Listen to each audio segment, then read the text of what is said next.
Like, what's that? Oh, what's up with you?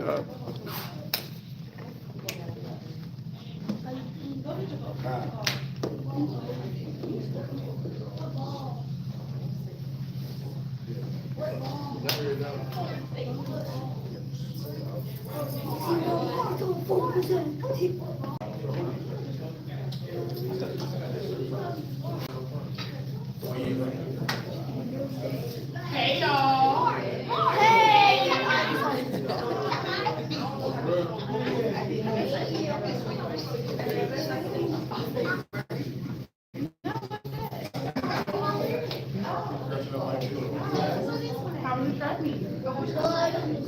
We came first in our uses. You did? I got it when we came out. No, the whole team here. Real shit. And I got And first what in you did? shot You got put. first too? I got first in shot put. You did? So your little arm get a little strong. What's up, Jay?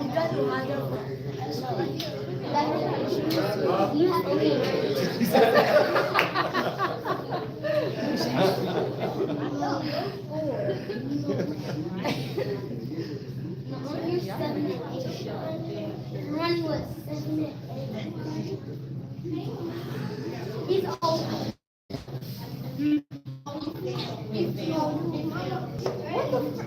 CJ, stop.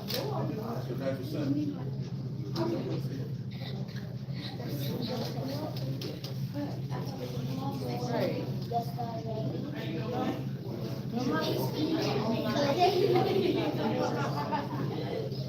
Isn't my dad the head coach? Yes. Where he at? Where's your dad at? Right.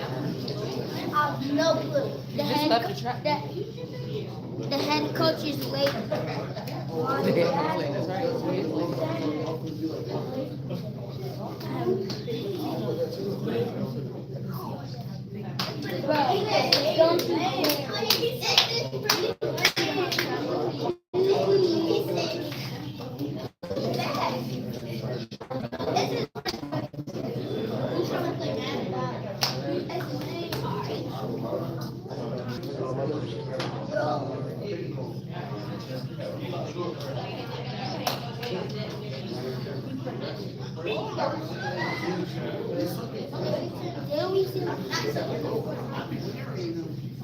That's what are you doing?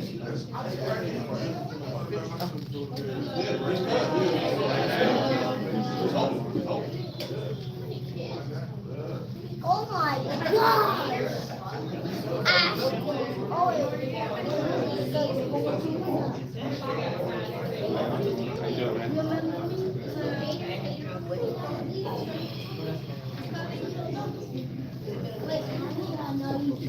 I'll let you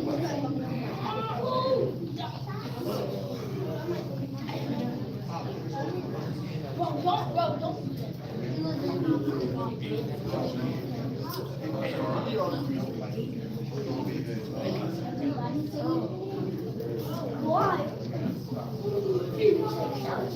Stop! Gosh, he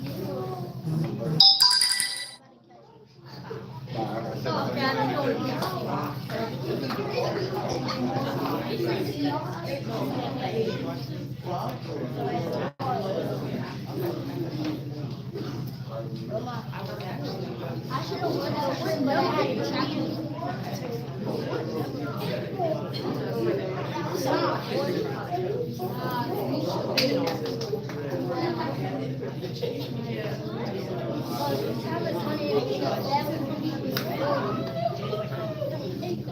You know that. So she's like,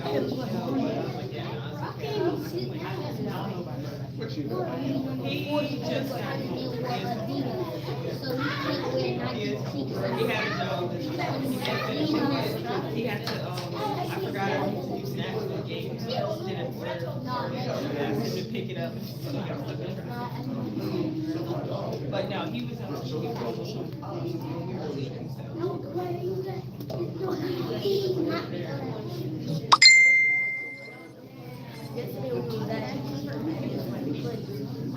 What place is it called? No,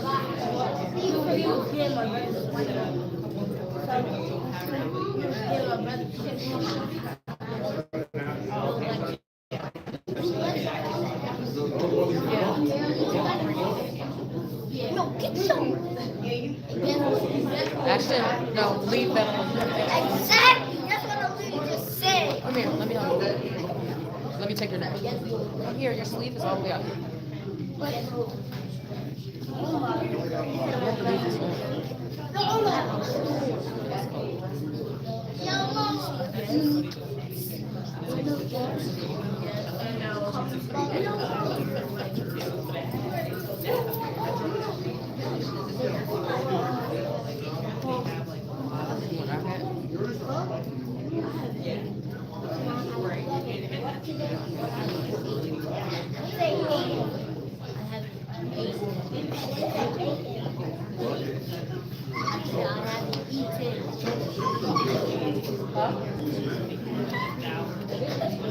Ashton, what are you doing?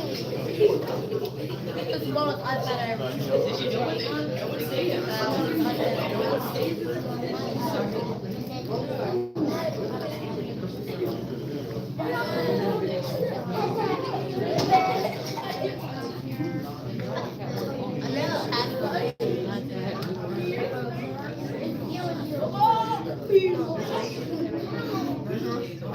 Is that your password? I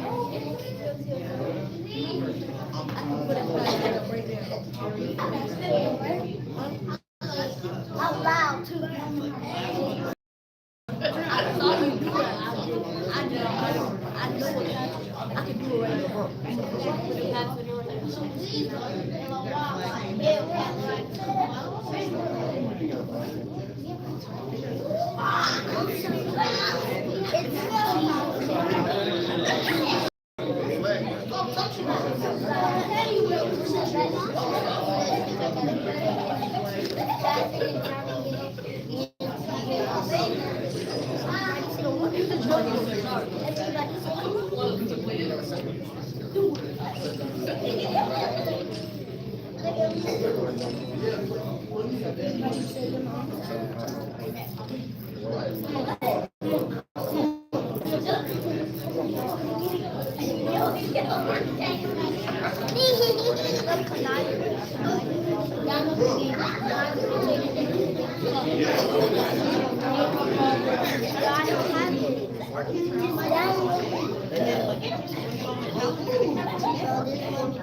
All right, y'all, we're gonna go ahead and kick it off.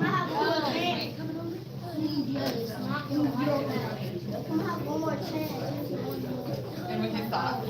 One more chance. So, good evening, or sorry, what is it? Good afternoon, everybody. Welcome to our first Virginia Gators organization meeting.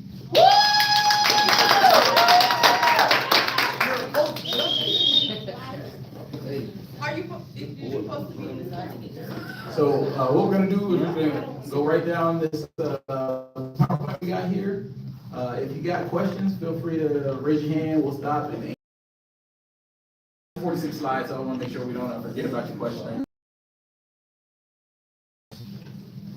don't mind me if I repeat it, I just want to make sure and on the Facebook page or YouTube, all that can hear the questions, in case they also have no questions. All right, so we're gonna start off by meeting our board members. All right, so he's not here right now. Everybody see that, right?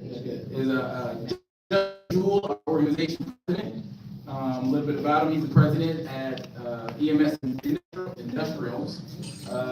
He's got experience, professional in operation management, contract management, mechanical engineering, 10 years coaching experience. He's a current football coach at Madison Suffolk Academy, 2024 champion with the 8U Young Shiners, and he'll be the 9-year-old with the Gators, co-offensive coordinator, QB coach also.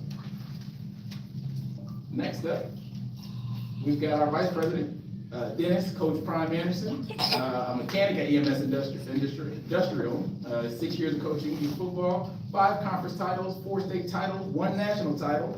He's JV basketball coach at Western Branch High School. Get it for him for a second.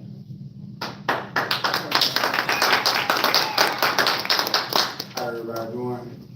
Thank y'all for coming to be a part of something great. This kind of been on our mind for a little time now, just bringing something back to the city of Portsmouth, to Chesapeake and Suffolk. It's bigger than just honest, even though, you know, we're here for all age groups. So any concerns, please don't hold them back. You can bring it to your coach first, or we want to talk to somebody directly. Any questions you have, any concerns, please bring them to our attention. Any ideas you have to make the organization better, please bring them to our attention. And let's get ready to build a dynasty for years. With this here, we don't want it to be a 1-year thing. We're trying to make this forever.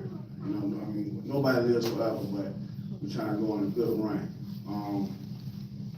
We had different orgs where people, you got football over here, baseball over here. The goal for this is to make this one-stop shop. So we got football, basketball, hopefully we'll field track. If you find somebody that's good at soccer, we'll field soccer. We got a cheerleading coordinator, so we got cheering. We're trying to open this up to all avenues so you won't have to come to Portsmouth for football and go to the beach for track. No, we're trying to have it all together, one unit, Gators. All right. Like I said, any questions, please don't hesitate.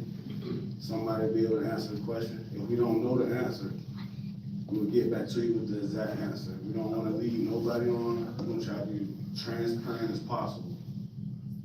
Yeah, that's it.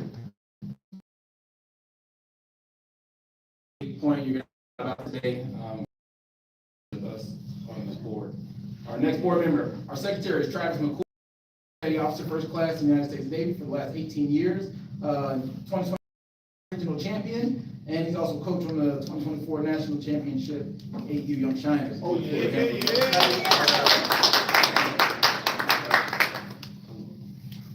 All right, our treasurer, she's not here right now, but it's Stephanie Jewell. She's vice president at EMS Industrial. She's been a GS 14 for the U.S. government, holding a $100 million warrant for 10 years. It has 15 total years of contract and finance management. So in the Navy, we say, what's in it for you, right? She brings a wealth of experience for handling and managing money appropriately. So she's really going to fit the bill perfectly for this treasury role. And then your athletic director is me, Eddie Carroll. I'm also in the Navy, been here for 16 years, coaching youth sports for the last 12 years. I got 2 older kids at Northern High School that play sports. Me and Travis are both on the championship team, along with a couple other people in the room.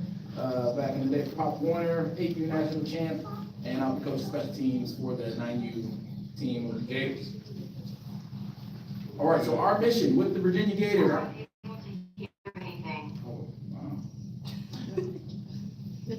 right, thank you all for that. Excuse me a second.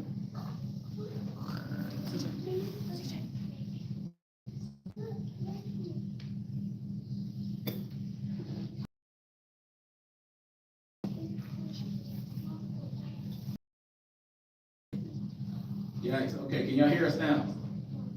All right. Okay, well, let me catch you up real. Individuals you saw on sides, and we talked about that we are going to be transparent, and we want this board to live past us and our current kids as they age into high school and things of that nature. And we're going to make this thing great. I apologize for those technical difficulties, and we're going to keep moving forward. Any questions on anything that you saw from the chat? All right.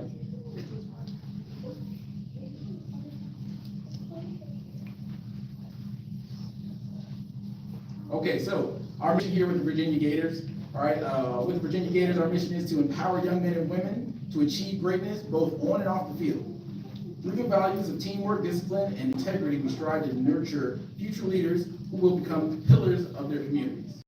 As we strive to become the premier youth football and cheer organization in the United States, we are committed to providing exceptional programs that inspire excellence, foster lifelong skills, and create opportunities for every child to thrive.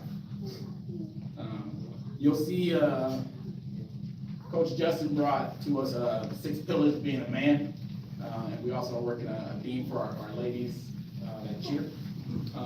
But that's going to be a big point of emphasis that we push throughout the season in various avenues, right? Whether that be literal sit downs, having men and women come and speak to our kids,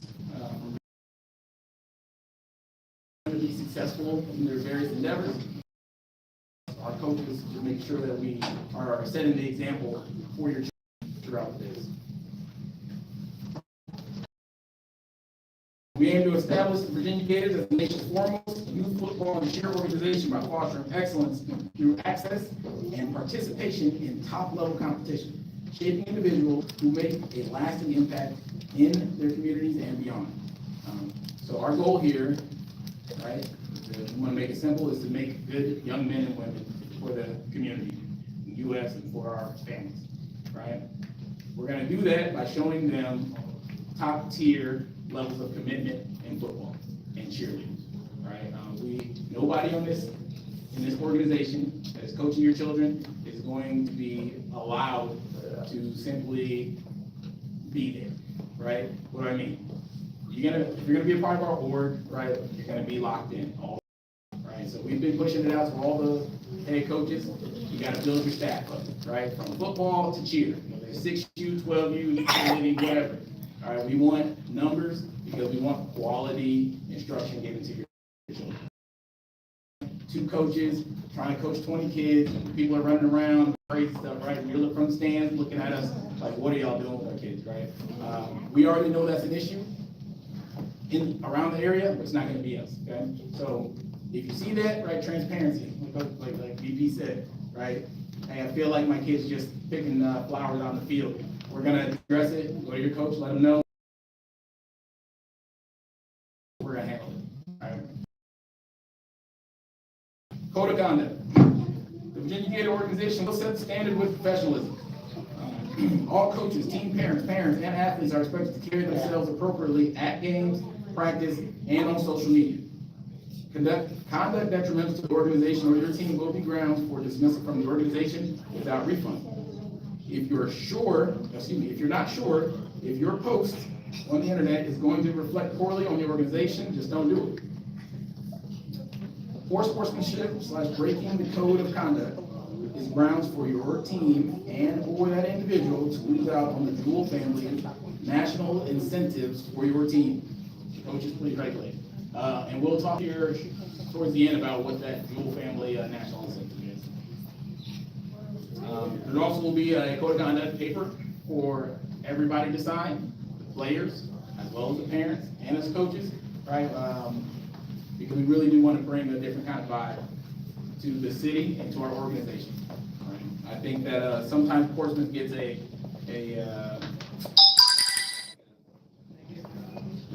there's a stigma about Portsmouth, right? And we don't want that kind of following us into our organization, right? We want to be that. We want to set the example. Football. League and cheer will be our governing league that we are. So the Nationals will take place in Plant City, Florida from the 5th of December to the 13th of December. And our age cutoff is July 31st. All right, we will be a part of the Virginia United Youth Football League Charter, right? NFL umbrella. We are going to play various teams.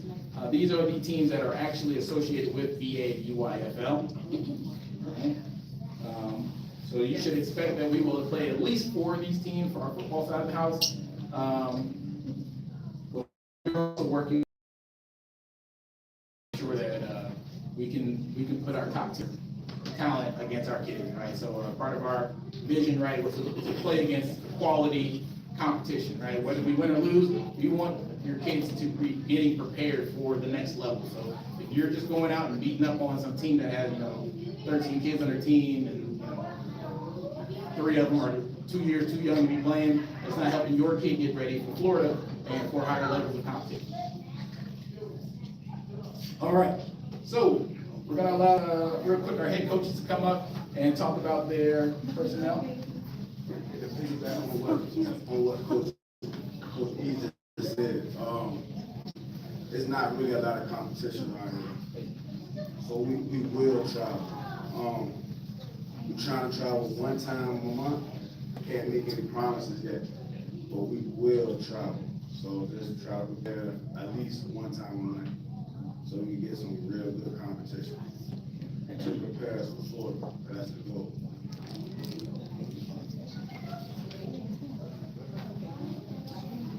How y'all doing? I'm Coach Ronald Brown, Coach Peso. I got 6 Judah Mud Babies. For my coaching staff, I got Coach Trey. He coached with me on the national team with these guys. Coach Justin. And I got Coach Sean, and my fiance is team mom. I pretty much got everybody in the band who in 6U, so if you got any questions, you can ask me right now, or you can ask me in there, whatever. Yeah, I don't really do too much talking. But my fiance, she's not here, but any questions I can ask her in the bed, she'll respond to y'all. Welcome to the Gators.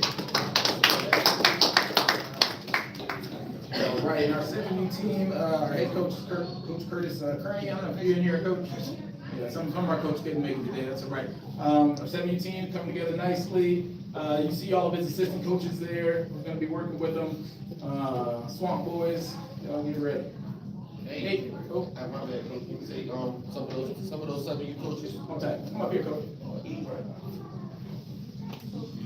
Hey, some of those 7U coaches are national championship coaches. They won at 12U this year. So your kids will be in good hands.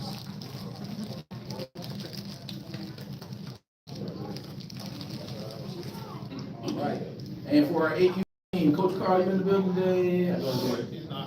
Oh, okay, there we go. Perfect. Come on up.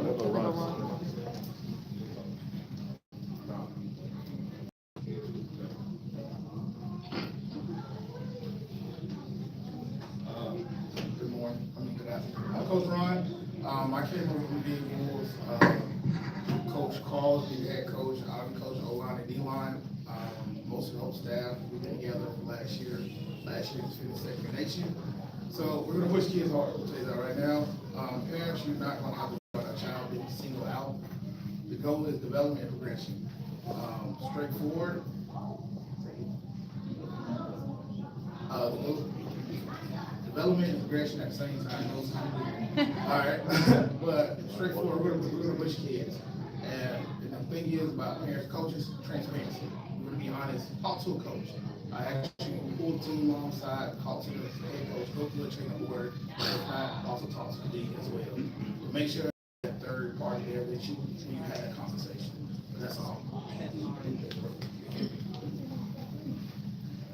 All right, and then we got our 9U head coach by Coach Prime.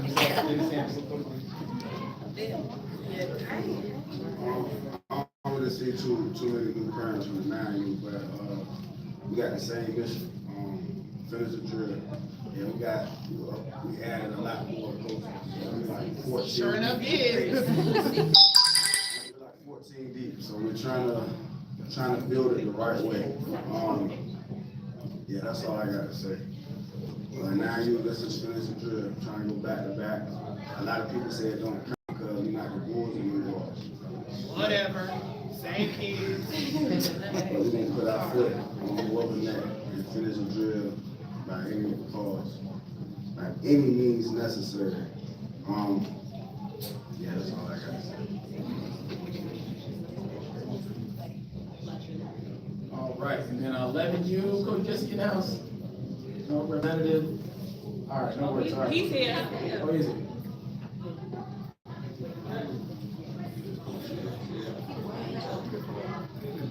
All right. Anytime Jesse about to pull up.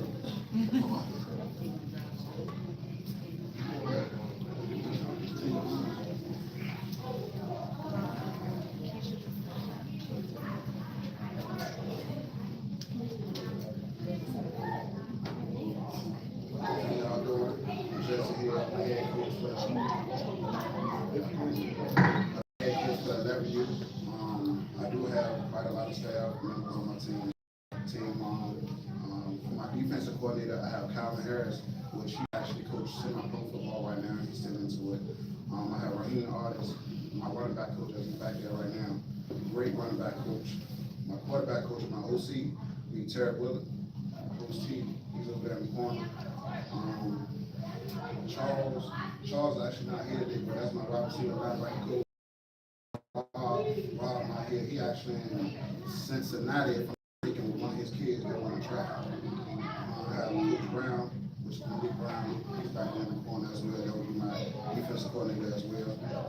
My offensive line and defensive line coach is not here. That would be Richard Coles and Garrett Bush. I don't do too much talking, so I don't really know too much to say to y'all. Come on the ball this year. I did bring the staff from different teams to bring them up and put them together so we can make a great season. I don't know what else to say. I don't do a lot of talking. So that's all I got for y'all. It's all right, man. Sorry, we're putting so many coaches on the spot, y'all. So.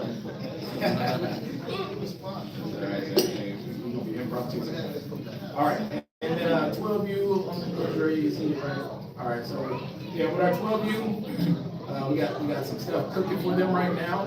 All right, Coach Dre is actually filling in as head coach and offensive coordinator at this time. He's filling out his 12-year-old staff. We were blessed to go ahead and get Don Diamond Britt. If you don't know him, he runs the D1 Savage All-American games all over the country. He's right here from Portsmouth, runs the business. Stitch It, does all their apparel. So, you know, we had a lot of interest in the 12U. We weren't really going to push a 12U, but there was a calling for it, right? We had kids saying they didn't want to play, and we had coaches saying they wanted to be a part of it. And we've also got some middle school coaches that say they want to be a part of it as well. So be prepared to see this 12U coaching list go up dramatically as we keep developing that team. They're coming with the same concept. Jeremiah Ortega, assistant coach, has an extensive history with 14U Colts, coaching semi-pro, coaching United Ballers League football, if you don't know about that, but it's a non-padded league. So they've got a lot of knowledge right there combined already. They got more coming to the table. All right.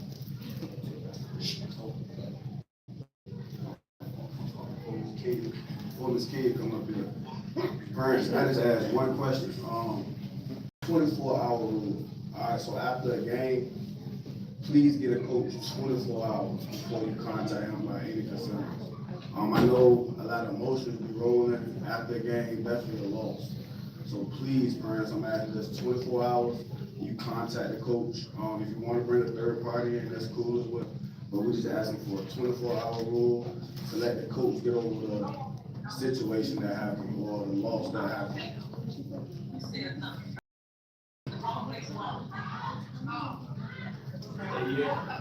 Hey, can you please mute your mic if you're not asking a question?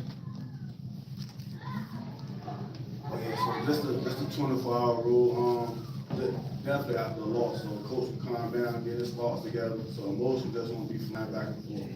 So that's another thing we ask for from the parents. Thank you.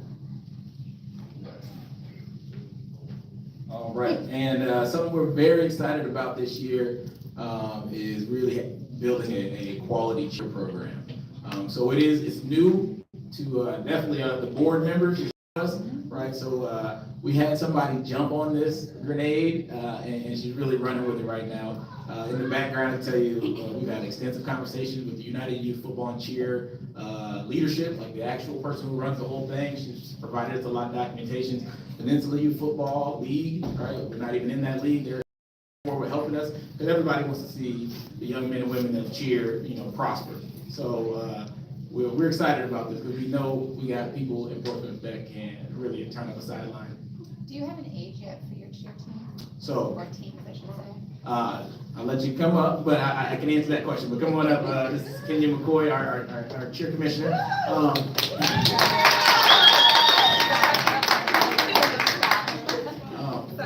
With the ages, so we don't have a set age that we're going to take to like national competition yet, right? We're allowing all ages to register right now, up to 15 years old, right?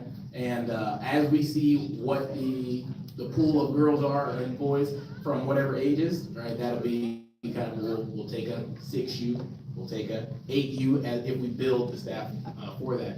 We also are still looking for more coaches, right? We've got a pretty robust coaching staff right here already, but we definitely, as that comes to fruition, 6U, 8U, 10U, maybe we end up with a 14, 15 team, right? We, again, just like with the football team, we don't want any team left with one or two coaches, right? And there's a lot of technical aspects of it. So you gotta, people with that expertise, please get with Ms. Kenya.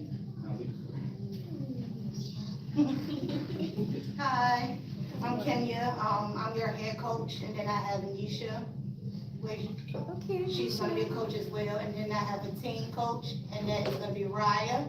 And then I have a captain, King. He will be teaching the girls. We want to start from 5 until 16-year-olds. So we want to do the younger girls with the younger boys and the older girls with the older boys. And we're also thinking about doing dance.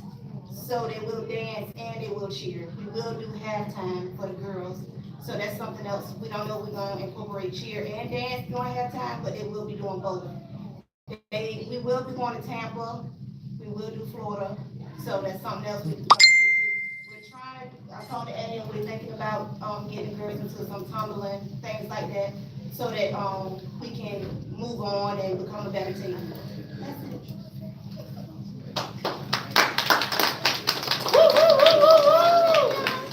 And we've got some more slides in here about cheer, so we'll definitely we'll hit on a little more aspects of that and keep going. All right, so let's talk about practice. All right, so if you hadn't heard, we've secured the Portsmouth Sportsplex right here in Portsmouth as our official home field and practice field for the year of 2025. Okay, a little bit about that. So we got to leave the site cleaner than we received it. All right, so I understand sometimes you show up, somebody's been out there doing whatever. This is our home field. You see some trash, pick it up, throw it in the trash can. That's all there is to it. There will be porta potties out there. There are already some out there right now, right? It's a porta potty, we know how that goes. The Sportsplex is there. I gotta check the hours. They might be open on Saturdays, right? They welcome traffic into the Sportsplex, the little building you see there. Recreation, got a basketball hoop, it's got a locker room, right? So we don't want to abuse it, but it's there for use, right? No drugs or alcohol on the premises, no fighting. Parents, as we delineate where the separate teams will practice at, please make sure you're staying outside of the actual practice field, or field of play, along the edges, so on and so forth. Right now, we're going to be practicing as an org, right, from 2 to 4 on Sundays in February. That's the game plan as an org, right? So 11U, if you haven't seen them, they're already like running. They're out at neighborhood recreation center, they're lifting weights, they're working out. And we want to definitely give that autonomy to the parents, to the coaches. If you want to practice more than Sunday, as soon as we, if you can mute your mic, please. Give that autonomy to the coaches. You guys want to get in there, you're ready to go for 5 days a week, and your parents are cool with it. Hey, get out there and make it happen. As soon as we give the green light. But that's the game plan. Monday, Tuesday, and Thursday, beginning in March, will be the excuse me, I need to change that. Tuesday and Thursday in March for our spring season, will be the practice tempo, right? We're not gonna go 3 days a week already, right? So once we get into fall ball, that's when we'll start going 3 days a week. So Tuesdays and Thursdays, sorry, I'll update that on the slide. Oh, here we go. Big pet peeve for me. If your kid's running late, like we all do, right? It happens to whoever, all the time, right? Please have their shoes tied, put their shoulder pads on them, and buckle them up. Can't get the helmet on, that's fine, right? I ain't saying you gotta ride, from wherever you're at. Helmet on, right? But, it is disruptive to practice, but we have to stop practice to get a kid like fully dressed completely, right? They're showing up with their, shoes not on, whatever, right? So if they're running late, just have them get ready a little bit. And then after that. Like Coach said, we understand we run late, but it's hard. Like, and then you come to the field, then we gotta dress your son too as well. It takes away from the coach's game plan, and this year we want things to be scheduled. So like we practicing, we might be doing individual.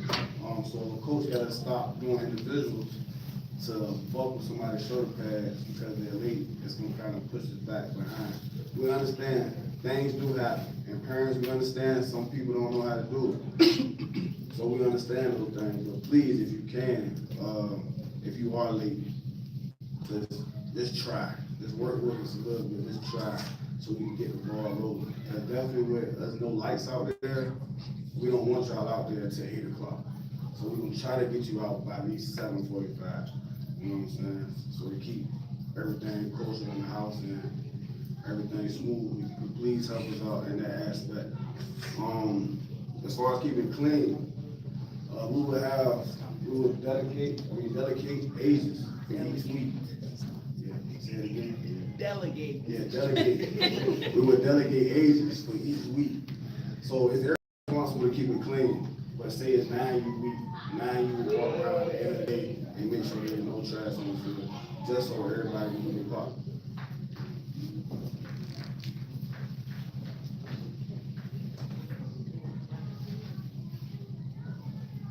Y'all should have had activities for these kids. The cheer will be a part of that also. All right. So home field, like we said, Portsmouth Sportsplex will be our home field. All teams will be required to be on site at least 1 hour prior to your game time as that schedule evolves. All right. Most of the leagues you play in or anything, tournaments, you got to be there by the halftime of the game before. That's when you check in. And if your kid does miss that check-in, usually there's different penalties for that, right? Sometimes you got to wait until halftime of your current game before they can check in, or in some tournament cases they just can't play, right? So let's be sure we're being timely. 3 volunteers will be needed to hold the chains anytime we have a home game. All right, so coaches and team moms and parents will be putting that out like we need that, right? So what we always hate is all right, they're ready to kick off, and now we just have to wait while we scream to the stands. Hey, we need some change. We need somebody with change. Right. So please be ready, volunteer. If you're one of the people that likes to be right in the front row of action, there you go. That's the place for you to be. Right. Like I said, every team must aid in cleanup, and concessions will be on site. Right. So our goal here is to really maximize the usage of this field. Right. We were blessed to be able to work with Parks and Recreation, and they gave it to us. Right. So we're going to use this thing to the maximum capability, right? Saturdays, Sundays, we're going to really ramp it up, and we're going to keep those concessions going so that we can use that money that we generate to offset a lot of the other costs that we'll be talking about here today. All right, travel. So we are a rec organization, right? Why do I say that? Because Parks and Recreation is allowing us to use their field, right? So what does that mean? That means that all right, they've talked to us, and we can't necessarily tell a kid, hey, we're trying to build a national roster, get lost, right? You're not ready, right? That's not what we're gonna do. But what we are gonna do is lay the framework very clearly that, this is our goal, is to go be national champions, right? On top of building good young men and women, right? So we're gonna coach it up. Like I said, we're gonna have a robust coaching staff at every single team so that we can make sure that, little Johnny or Sally, whoever comes here, this is their first time ever playing a sport, and they're learning, right? They get the right coaching. as long as the parents meet us halfway and get them there on time, have all what they need in order to learn, right? That being said, it's not a free organization, right? There is expenses associated with this. Parks and Recreation did make it clear to us, right? They don't want us turning kids away because it's too expensive, but to talk to them, I guess, in some capacity when those situations arise.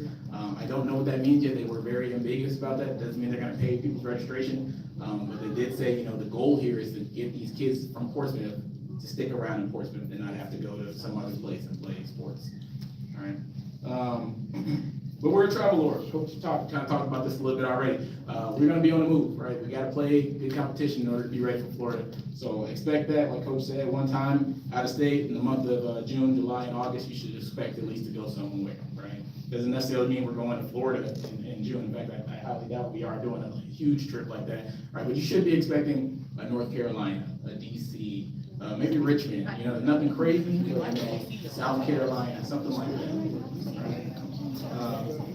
And you should expect, 2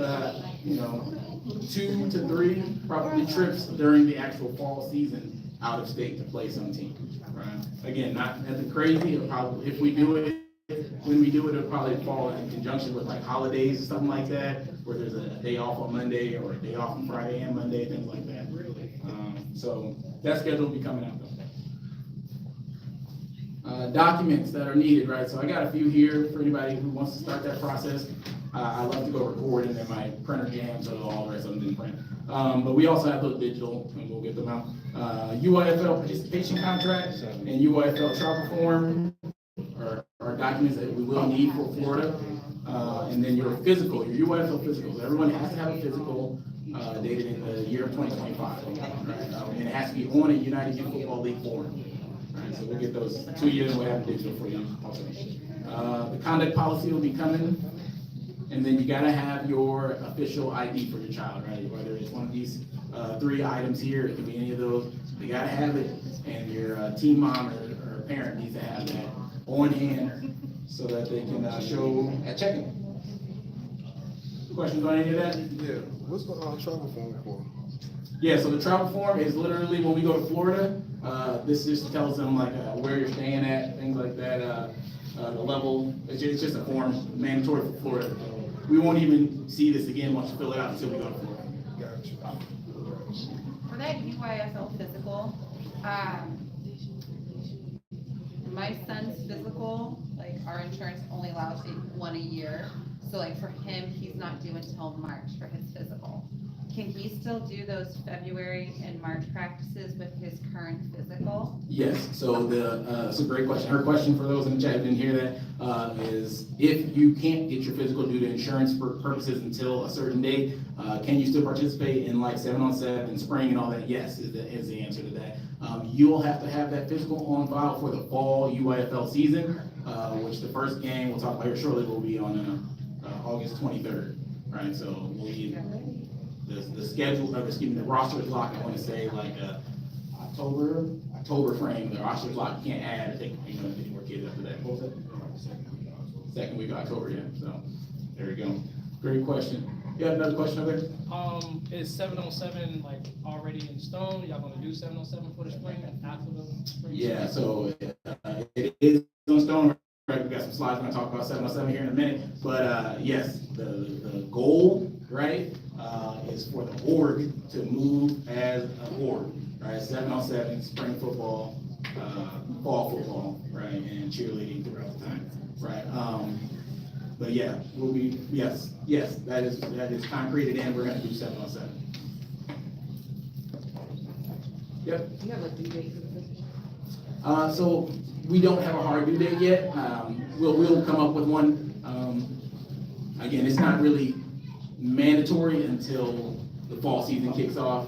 We're in January, but we will definitely figure out a date and put that out in advance. I got a question. Yep. One more question. Okay, my son, he just turned 11, right? But I know the cutoff is like in July 31st, right? Correct. Age cutoff July 31st. Okay, but his birthday is in November 27th. Will he still be able to play 11U? And you still cool with it? He's 11 right now. He's 11, just turned 11. Yeah. Oh, yeah. So whatever age you are, this July 31st, 2025 is what age you'll play for the fall season. Okay. All right, so you turned, yeah. All right, let me answer your question. Yeah.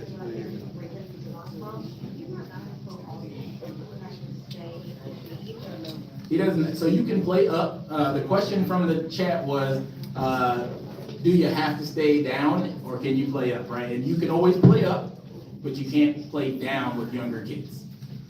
Is that it? Okay, no problem. Yeah, young Simon is ready. And one more thing to piggyback on what Coach said. Oh, yes. No, go ahead, Coach, you got it. Oh, to piggyback on what Coach said.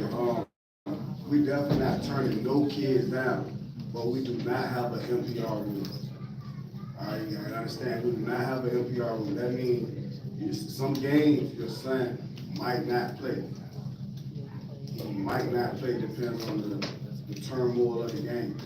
So I believe like all coaches, playing time is earned in practice.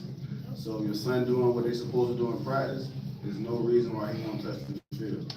But just to let y'all know, in UIFL, we do not have an MPR rule. So your son, it might be some tough games where your son might not touch the field. But I think it's the coaches, they're just trying to win. Of course, we want to develop the kids, but the goal is to try to win.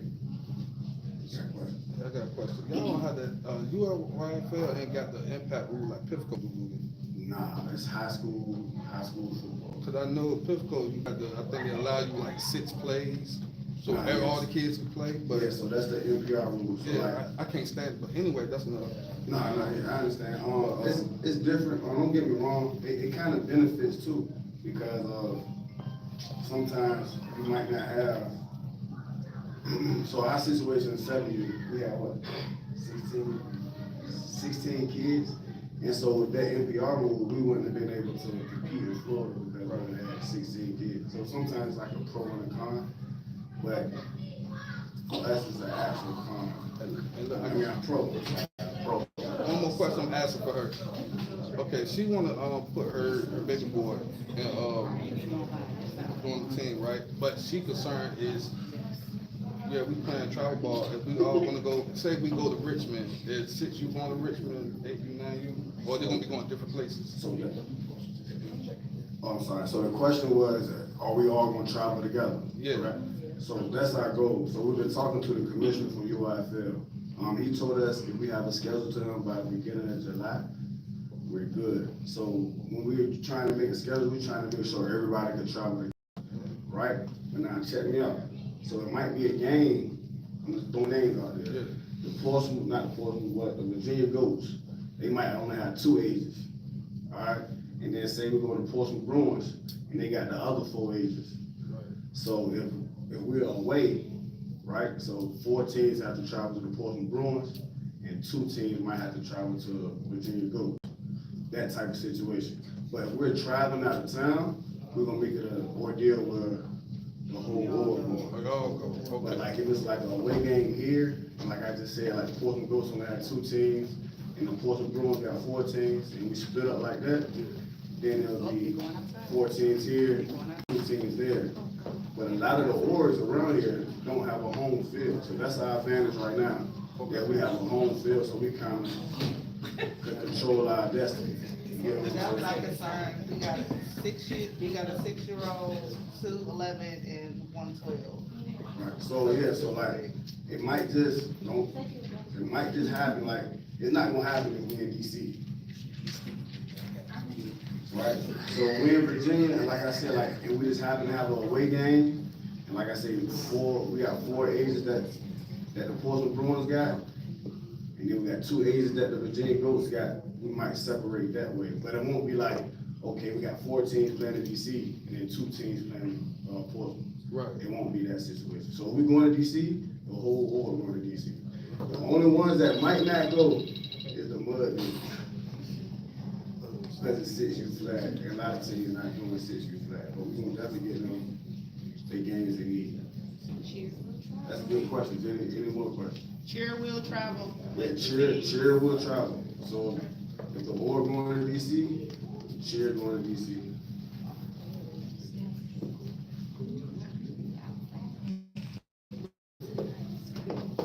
Great point about the cheer traveling, right? So, we look at cheer as an extension of the football team, right? They are 12th man on the football team, right? Their energy elevates the gameplay, so it's important and we want to treat it like such. All right, let's talk about money. That's what everybody always wants to hear about. All right, so the board has been racking their brains every day for a long time about how we can make sure this is everything we do is affordable, right? So this originally was a higher price. We canvassed some of the parents, and it's like, hey, man, we just finished Christmas, we just got back from Florida, so on and so forth. Cool. So we cut off some of the fluff, right? We had a bunch of swag, right? We had all this nice apparel and stuff with it, but it drove the price up to $200 something. We said, you know what, forget it, cut it. We here to develop football players. So right now for spring football and 7-on-7 combined is $165, right?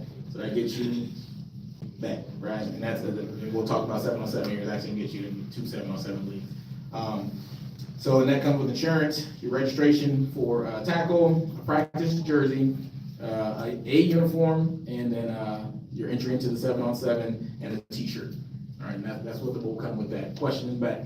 2-kid discount? So as of right now, there is not a multi-kid discount, right? And the reason behind that is that, and we got an Excel sheet we can show you, everything we're doing is at cost, right? So this is not some, a lot of orgs might have like, hey, registration $300. And it's just like ambiguous, like it's 300, but it's like for what, right? So everything you're seeing, this 165, like that insurance is $12. That tackle registration is $13. You know, like a t-shirt is this and that, all that registration for this, and everything is at a cost, right? Because the org itself reason to just hold on to your money, right? So everything you're seeing is per kid. So hypothetically, if we said we're gonna give you a discount, or we're gonna take $25 off, like that means like you only get in the bottom for your second kid for this uniform. You know what I'm saying? Like that's it. We're not keeping none of your money.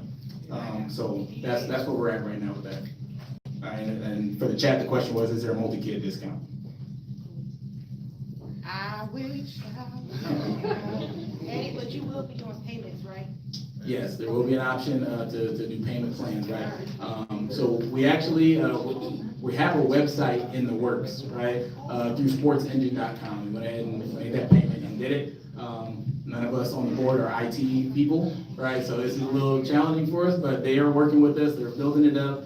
We got the rudimentary portions of the website up, and it's got payment options and things like that. So it's drafting, so like you can set it up, hey, take it out of my account every whatever 2 months, stuff like that to pay these options off. That's not up yet because we don't want to put it out if it's still like janky, right? And right now it looks janky in my opinion, so we want to get it right. So in the interim, you can get with your teams, right? They've got their individual cash apps. If you want to do a payment plan with them, and then they will send that completed payment to the board when you guys got that worked out. All right, so spring football, spring 7-on-7 only is gonna be $74, right? It's a weird price because, again, we're just adding exactly what it costs for you to do these things. And that gets your insurance into the league and a t-shirt. Fall football will be $250 across the board, right? And that's gonna get your hoodie set, 2 uniforms, that's gonna aid in the referee fees, right? So we battled back and forth, the board did about referee fees, because if you're a coach, if you coach before, you've come out of pocket to help pay for referee fees, and it's really irritating, right? If you ain't got it, to just always be coming out $20, So we put it in originally, but we were like, hey, this is a lot, right? We brought the price up because it was really like $130 a kid to furnish referee fees from spring all the way to the end. But we brought it down. I think it's like $55 in there. So coaches and team moms, be ready, fundraise to take care of the rest of your referee fees, your UIFL, your registration, and the insurance. Question? Can we pay the spring and fall early? You absolutely can. Sure. That's all I need to know. That's it. Any other questions with that? Okay. All right, so for spring tackle only, right, it's $140, and that gets you what you see right there on the screen. And that's that with that. Questions on that?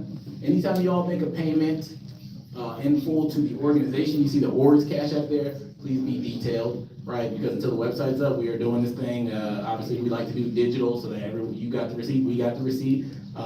And we're plugging things on Excel sheets, right? We got this, we got your kid's name, we got their sizes and that they're paid, or what they have paid towards it. Question? Uniform, is it customized, like name on the back, or is that depending on the team, I guess? Yeah. The question in the chat just a second. So customized jersey, yes, your team will have your kid's name on it, and it is your jersey. That is not coming back to the organization. The goal here is for all teams to have 3 uniforms at least by the time the fall season starts. All right, we're going all blue, all orange, and all white, right? And they all have a pattern so that you can wear your white with your blue and your orange with your white, so you can have 9 or how that math works out to combinations of uniforms. Teams want to come together and get another uniform, go for it. Outside of the 3, if you've got your own vendor, right? Some people come from other worlds, but I got my guy in Pakistan that does great. Hey, go for it. We're not here to govern a team about little small minutiae stuff like that, right? Question. Oh, I'm sorry. Hold on. There's a question in the chat. What was the other payment options? So when we get the website up, you'll be able to pay with your credit card, things like that. And then we'll work with Stephanie, Jewel. I have no doubt that we can also start up a PayPal and what other avenues that she can do to attribute to the nonprofit bank account with no problems at all. But as of today, if I tell you, Cash App and cash would be our only 2 payment options. All right. Yeah, another question? Somebody in the back there?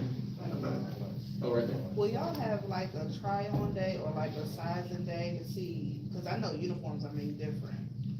Some be tight, some be loose, so we all have like a day that the kids can see like their measurements or whatever. So at this moment, that is not something that we've had, like we have on our calendar or something like that. But that's good to know we're recording this, so that's something we'll definitely take back and kind of see if maybe we can figure something out to get some blanks so people can kind of see how stuff fits them. So what we could do though, we could send we could send the sizing chart to the team moms or the head coaches, and they put the sizing chart in the van, and we just go from there. Everything will be tight fitted. I don't like the loose, baggy, big stuff. They're gonna grow into it. I don't get with it. I only ask that because I know like for my son, he's tall, so it's just like he might be wearing like a kid's youth extra large, but a men's small in pants. Right. So like when you do the Excel sheet, you just say youth extra large and top, and then you do pants. What do you say? Size of pants. Extra large. Or extra large. Or small. So you'll just, you know what I mean, just detail it out just like that. Cause they could do that, they could mix and match. You get what I'm saying? You don't have to get a whole size adult medium. You get what I'm saying? So you can do adult medium pants and then youth extra large top. Just make sure you detail it, cause once we get it, we sending it, and it takes them about 2 weeks to send it back.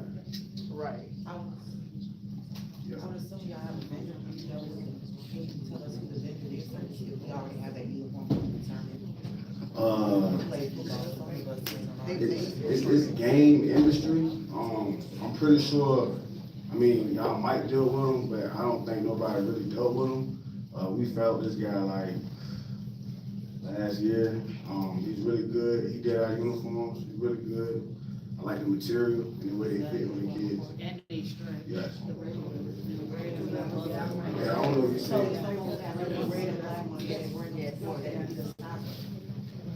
I mean, I can definitely say that. I can definitely put that out to the parents, but matter of fact, I already know. Yeah, we can do that. But my son is a youth medium. So I try to get youth small, youth medium. I can do that. We can do that. But like I said, like he sent us a sizing chart as well, so we'll send the sizing chart out and so y'all can go through that before y'all go through the sale. Yes, ma'am. Shoulder pads and helmets, do they still need their own shoulder pads and helmets? We advise that you get your own shoulder pads and helmet, but we do have brand new for rent. That's on the slide coming up as well. We're gonna get to that. Any other questions? Yeah, that's up.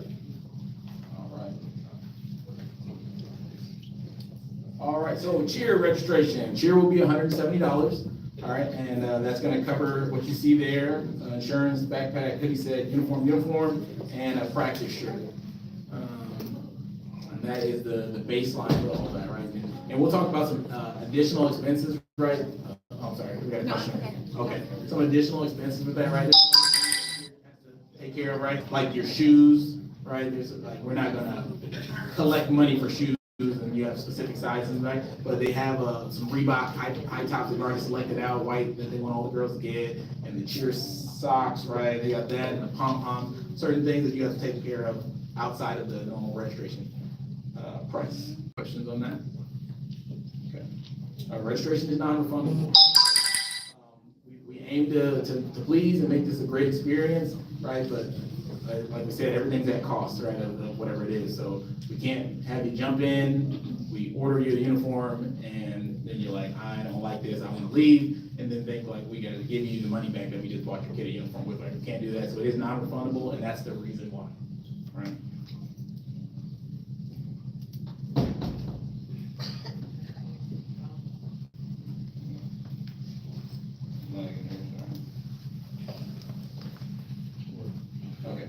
Equipment, so there they are, right? We've got helmets for purchase for $165, which is if you haven't bought a helmet recently, like $165 for a brand new Rydell helmet is like next level. That's a good price. Great.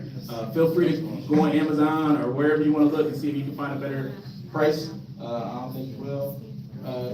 Dre, you still got that paper? So. Right now, those system resources.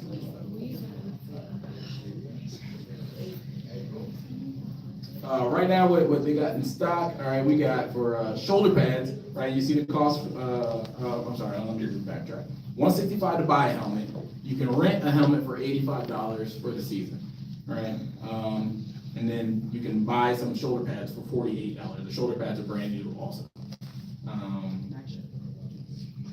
I personally would say if you're gonna rent a helmet, you might as well just keep on making payments and buy the helmet, so your kid will have it.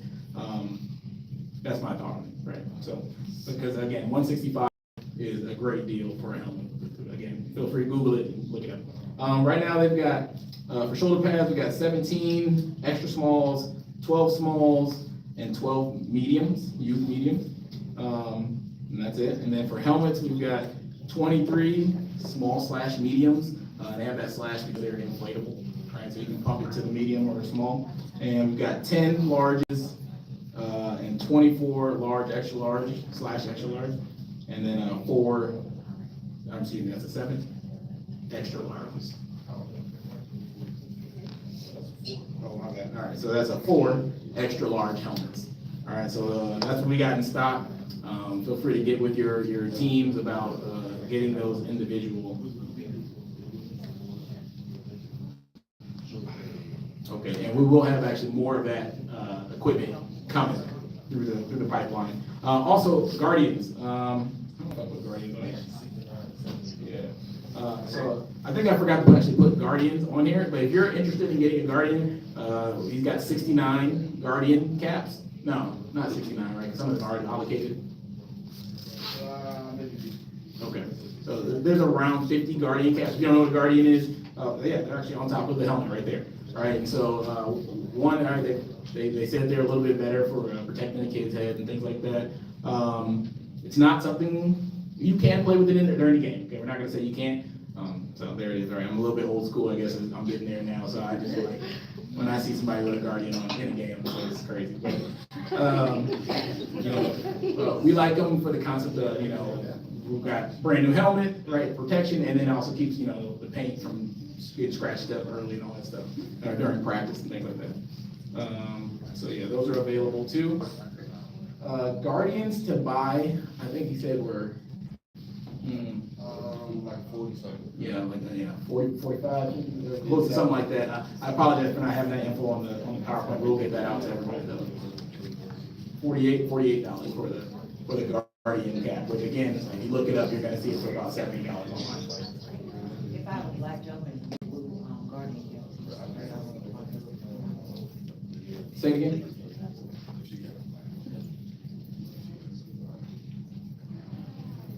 Yes, yeah, for sure, right? So everybody's gonna have a blue helmet. Everyone's gonna have a blue helmet. We got some processes in place though for painting. That should not be super expensive, right around $40, right? $30, $40, because some of our board members and some people that on staff have shops and things like that have painting resources there. So we just gotta take care of the paint. The man hour's gonna come from the coaches and stuff like that, and labor, but we gotta make sure we take care of the paint. And the helmet will come. Oh, yeah. And the helmets, you'll get a decal, stripe, and a number. So that's on every age group, you'll get a decal, stripe, and a number. So if you wanna put a guardian over that, that's cool, but you don't have to. So, we're in the cursive gator, I don't think nobody got it on it out here, but cursive gator and orange across the helmet, that's what's gonna be. Somebody got it? Oh, okay. Yeah, there we go, they're on that. Hey, can you show the camera? There we go. All right, any other questions about equipment?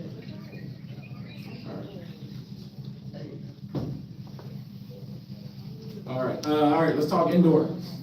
Excuse me, 7-on-7. So for one of the 7-on-7 leagues we're going with is the Norfolk Indoor Sports. All right, so there's the information as far as the dates. The first game will be on March 1st. And then it'll culminate at the end, championship on the April 6th, right? And those are on Saturdays. You play 2 games on those Saturdays, 25-minute games, right? You use half a field going toward the end zone. That's how that works. All right, this is for your skilled players. So you'll see on the left there, the swag pack, right? So this was a part of the original 7-on-7 expense. And then again, we talked to parents and. I'm texting. Oh, sorry. We'll open the chat up here once I figure out how to do that. But we took that out of the package so that it wasn't as expensive. It's still optional to you if anyone wants to buy that. Look all sweet out there. We love it. Right? Look good, play good. Okay, appreciate it. All right, so there's that for Norfolk. Any questions on that, please? I have a question. Yep. For the optional swag package for one kid, is that gonna be the same swag package for the fall? For the what? For the fall tackle? Yeah, so if you, this kind of gear, would come with it. No, I'm sorry, not for the fall. This is for 7-on-7, right? So this whole little kit right here is a 7-on-7 kit. Now, we'll have an option here shortly of all accessories for people to just buy things if you want to buy them, right?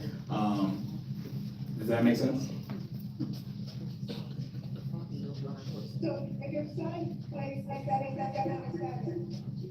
What is the swag pack gonna differ from 7-7 in the fall, or is it gonna be consistent? So there's not necessarily a swag pack for the fall yet, right?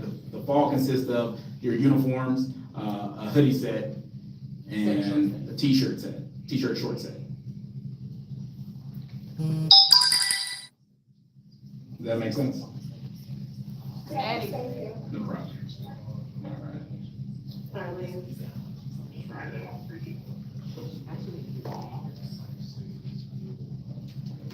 All right, here we go. And then another league, right? Sorry, go ahead, Nisha. Sorry, but I think it'd be a good idea for you to post this slideshow in the band. Gotcha. So they don't have to, like keep asking questions. So it'll already be in the chat for them to see. Absolutely. So when this is over, we'll drop it in the band. All right, thank you. So Hampton Roads United reached out to us, and they want to bring their league to our field. So that's what we'll be doing. So on top of that, on Saturdays, on Sundays, we'll be right back on our field, not traveling to Norfolk Christian, and we'll be playing games on Sundays at our field. There's what the season looks like for that. Right, so some people are gonna feel like, man, that's a lot of football, right? But we're looking at this like passing is a part of developing these young football players, right? And if we hit the field in March, and we've already, tripled the amount of passing, defense, and offensive play of our competition, right, we're gonna be well ahead when it comes to fall football. Sorry, I'm just gonna circle back. Both 7-on-7 is included in that 165? Yes, ma'am. Any other questions? All right, Pisco Spring. So this is where we start putting our pads on, we start strapping it up, right? So season begins March 29th. So you'll note there's a little bit of overlap as far as the Saturday 7v7, right? The 29th and 5th are still 7v7 days, right? Yes, ma'am. For the championship is on the 5th. And y'all are still unmuted, so you can mute, you can have conversations, so please. That way, so we do have to kind of prepare for that as our coaches make game plans for that, about times and things like that. But we'll definitely be working with people that coordinate the Norfolk Indoor Sports. And they already know, like, we've got this spring football going on too, so we're gonna try to make sure we deconflict those times as that spring season gets started. Questions on that? Championship will be on the 17th of May at Warner Stadium in Williamsburg, War Hill Stadium, if you're not familiar with it. We expect everybody to make it there. So how they gonna play with even numbers? So you got the like. Yeah, that's a great question, right? Yeah, how So, they gonna play that? so we're gonna play up, right? And that's how that's gonna work, right? So spring is for development. So if you play spring and you're an odd number, you're gonna go up and you're gonna compete, right? Now, I will say this. The commissioner of Pisco has already told us that if they end up with 5 or more odd age teams, then they're just gonna make an odd age division. So the sooner we get registered, right, it's gonna prompt other odd age teams to jump in there, right? Because they probably have the same consensus, right? Oh man, we're gonna play up against, right? We already know, like, we expect to go in there at the 9U Young Shiny level and dominate. But reality is, there's gonna be some big old 10-year-olds in there, right? But No fear. right, yeah, no fear, right? And what we expect is to get out of that spring, right? Yeah, exactly, right? We expect them kids to come out of there ready to, hit the ball. They already been through the fire. Got to talk about the odd numbers too in the playoffs.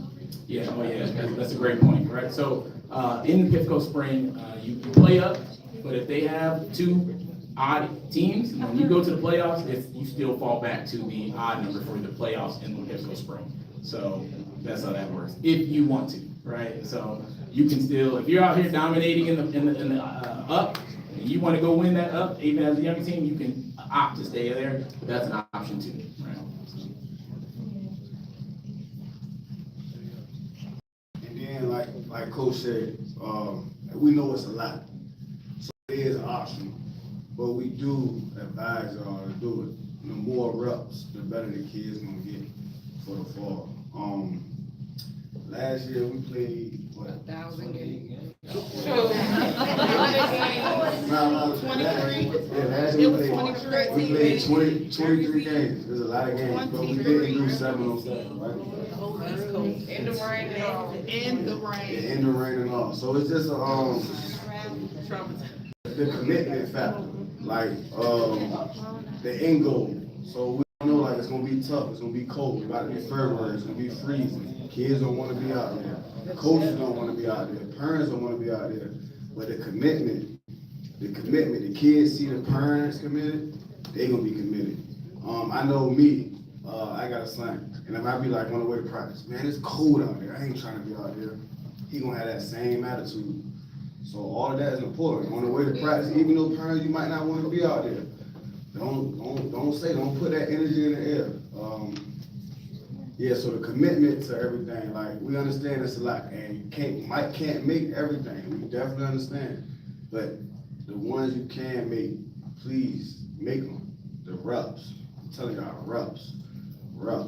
People don't believe it, but Kobe shot 500 shots, 1,000 shots before a game. It's the reps. The reps is what's gonna make them better. Definitely at the younger ages, develop them up. So yeah, so that's the biggest thing, commitment and good energy, Yeah, put that good energy in there. I'm telling you, it's about to be cold. February gonna be cold. You hear me, Miss T? I don't complain.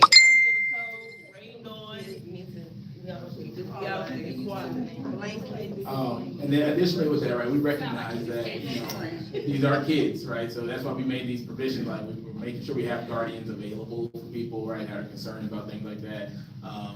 Our coaches, right, hey, coaches, y'all didn't know this, I just finished reading over our agreement with Parks and Recreation, like we all gotta be, heads up, concussion certified for sure, so that's coming down the pipeline. Get ready for that. And it's $25, sorry y'all. But we want to make sure we know how to handle those things, right? And additionally, that's why we only practicing 2 days a week in the spring, right? Because we don't want the kids out here just cracking helmets all year long. That's not healthy. We acknowledge that, right? So 2 days of practice, 7-on-7 implementation, right? And you get your one game in there during the spring. All right. And also with that, right, our coaches during the fall, right, our coaches, they're gonna make sure they have game plans, right? So it's not necessarily, I just talked to a kid, I'm not gonna say what organization they're a part of, they're not part of ours. But last year, they were on a B team, right? A B team considered like, the other kids, right? Which I hate that term, right? They only had like 2 coaches on their team and stuff like that. And he told me, like, I asked him, like, well, how'd it go? We lost every game. And he told me all we did was we just ran at each other and hit all practice. That was it. Like, they didn't go no game plan. They didn't develop no technique, nothing like that. They just hit each other to try to toughen them up, right? Don't have to worry about that here. It's ordered, right? All coaches, all teams, even if it does, we end up with, 60 kids, right? So we have to split it off into A team, B team, right? Everyone's gonna get coached up, right? So don't worry about your kids out there just running them up. All right, the fall season, there's the flow of it, right? It starts off on the 23rd of August, culminating in a state championship at Norfolk State University on the 15th of November. All right, again, we'll be playing at least 4 UIFL teams, and then we're going to go out on the hunt, and we're going to be trying to play the best out here in the area. All right, so nationals. All right, so nationals, the date for that is 5 December to the 13th of December. The championship will be on that Saturday, the 13th of December. We can play up to 4 games during that weekend period. All right, it all depends on how many teams come to Florida in that age bracket, right? So last year, 9U played 3 games, right? Yeah, played 3 games. I think 12U played 4 now. Yeah. Yeah, 12U played 4, so it all kind of waivers, right? You will play at least 3 games. That is what UIFL promises you, right? You lose one, you end up in a consolidation bracket for the rest of the way, right? So you got to win all your games in order to get to the championship and win the championship. It was fun. Oh, guaranteed 2 games, excuse me, guaranteed 2. If you lose the first one, you only get 1 other game. Okay, guaranteed 2 games. All right, so some expected expenses during that time frame, right? Our national fee, right? That's $1,300. Every team that goes to Florida has to pay it, right? This should be no problem, right? We all of this stuff we're going to be doing, 7-7, all that, right? And we're hosting things. We're going to be trying to generate money over there, right? Concessions are rolling, gates, all of that, right? And that money's going to be, we'll talk about fundraising here in a little bit, but it's all going to be taking care of expenses and then dishing it back out, right? We don't want to hold on that. Additionally, you all will be doing your own team fundraisers, right? That does not come to the org, right? There will be some money that goes to the org. It's only $1,000 for the whole entire season, right? Everything else, y'all be raising it, generating it, holding it, and taking care of things that need to be taken care of with it, right? We don't want nobody asking, well, what's the org doing with our money? We don't want that, right? We've all been there. We don't have no time for that. All right, housing at national, rental vehicle, tolls, rental vehicles, the food, team activities. These are just examples up there, bush garden, stuff like that, things that people do when they go down to Florida, right? Because when you all go to Florida, right, and that's the expectation, we don't want people just sitting in the house all day, right? We want the kids to get out and do something. They're in Florida. Some kids that are, might not have ever left this area, right? So we want them to enjoy it, right? But while keeping football the main thing, or cheerleading the main thing. Piggyback on that, right? We definitely want the kids to do something. but it's definitely a business trip. And after. It's definitely a business, hold on, Ms. T, let me finish. It's definitely a business trip. So coaches, we will be practicing. I'm not trying to tell you how to run your team. When we get in Florida, bro, we will be practicing, Brian. All right, we will be practicing. It's important. I'm telling you, it's important.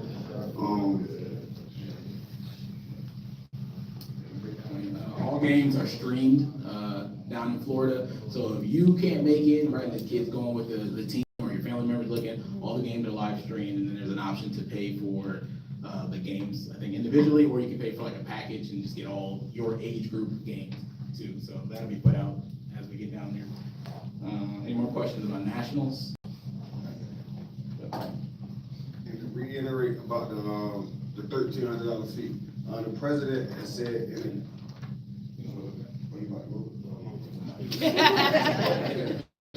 Man, you ain't go. No, you're good. Okay, let's talk cheerleading a little bit. Thank you. Yeah, no worries. We're here. I added in, we went over these slides as a coaches and staff and everybody, and I was like, you know what, we had like one thing about cheerleading, that's not good. So let's talk about more. All right, so the season expectations, right? In the spring, train sideline cheer during our 7-on-7s and during our spring football, right? As ready, I should say, right? So I say 7-on-7, that's coming up really quick, right? If the team's not ready, no worries, right? Practice. The goal is ideally by the spring season, but definitely by the fall season, we want things running smoothly with routines and whatnot. And then the fall, again, training, sideline cheer, competing locally. So we are actively searching for little tournaments that are around, close by, right? And trying to make sure we find the appropriate level as we keep getting more boys and girls in to cheer. So that they can kind of get introduced to that if they're new to it. And or if we get a lot of girls that have experience, we make sure we get them in the appropriate level and they're not going down, competing with, girls that they, or boys and girls that they definitely could be. Because even in the cheer, we want it to be competitive. We want them to free games compete. And then yeah, we'll determine that national level during the fall where we end up falling out and where we should be at. Nationals for cheer, same timeline. So I hadn't been to an actual cheer event down in Florida yet. So I got a chance to watch some of the live stream of last year's. It was real cool. It is on the same day. So cheer is a 1-day actual evolution down in Florida. It's on the 13th. So there's a check-in the Thursday before. Outside of that, the cheerleaders will be with the football team, cheering us on, all that. And then they will go on the 13th and do their cheer. So hopefully, the expectation will be from the board to the coaches, right? Like we go out and support them if your team's not playing, right? Or that's what we want, right? Because they're there to help us. We want to go support them. But they'll be there on the 13th. Expected fees are the same thing, just like the football team. Airbnbs, if that's how the team decides to roll, things like that, right? It's expensive. We got to start fundraising early and map out those expenses early. All right, so levels of competition, right? So we had a long conversation with the UYFL cheer commissioner, and she kind of laid it out about like how it kind of works. We're still learning, but so there's level 1 beginner, level 2 advanced, and then there's an all-star advanced, right? So beginner and advanced is just what it sounds like, right? The beginner level, there's some nuances to where like flips and things like that you can and can't do. And then there's all-star advanced, which is a culmination of multiple ages that can do advanced level things, right? Flips and stuff like that. So that's also an option if we end up with kind of an amalgam of different ages, but they all can kind of compete. You can go there as one unit still, as opposed to breaking it down. Okay, we're only going to take the 8U girls or the 12U girls and boys. We're going to take everybody. All right, so and then there's that traditional dance option like Andy was talking about. In the next couple slides, you'll see sometimes where it says small versus large, and this just kind of breaks it down. A small team, right, means a max of 16 participants versus a large team, which is 36 participants max. So in the level 1 beginner, right, you got your 6 and under, 8 and under, 10 and under, 12 and under. small or large, and then, again, yeah, like I said, 16 is the max participant for a small 12 and under team, right? They don't have that large option for them. So flips, tosses, and aerials of any kind are prohibited in level 1. And then they go off the NFHS rule book, which is like the national governing body for rules in sports in high school. I'm sorry, I can't really read the thing there, but I got that available there. The cheer coaches have that available. And then level 2 is for the 12 and 14-year-olds. And then they can go small or large for the 14 and under, and it's 12 for the max. 12-year-olds is 36 max for the advanced level, right? And so some of the things with that, inversions, tosses, and forward, 3/4 flips to the seat, and toe pitch flips are prohibited. I have no idea what that means, but that's what they told me. All right, so and our cheer people are getting all that stuff worked out. All right, and then we have the All-Star Advance. All right, which means you can take all the girls there, but they do have to compete at an advanced level, or at least against advanced level competition. So that means if the decision is made to just take everybody, do a routine, right? Understanding that you're competing against girls that are going to do flips and things like that, right? All right, and then again, there's a dance option also, right? I don't know if they came out really small. Yeah, it's pretty small. But I just put on some of the things they. I'm not gonna go over all the scoring thing, but if they just went as a dance team, right, you can compete against a dance team division. Okay. All right, end of season banquet, right? These are important to us. I'm sorry, I'm question. sorry, I have main focus football. I do have a daughter who might do cheer. So you're talking about doing spring cheer for the girls, getting them out there practicing, things like that. Will there be a spring cost for the girls for cheer? Or is it, you didn't cover any of that, so I'm just curious. Yeah, no worries. The cheering is $170 total. Across the board. For initial registration costs outside of the extra things that come on shoes, things like that. So now, to kind of piggyback off, we're looking at doing some of the local competitions and things like that.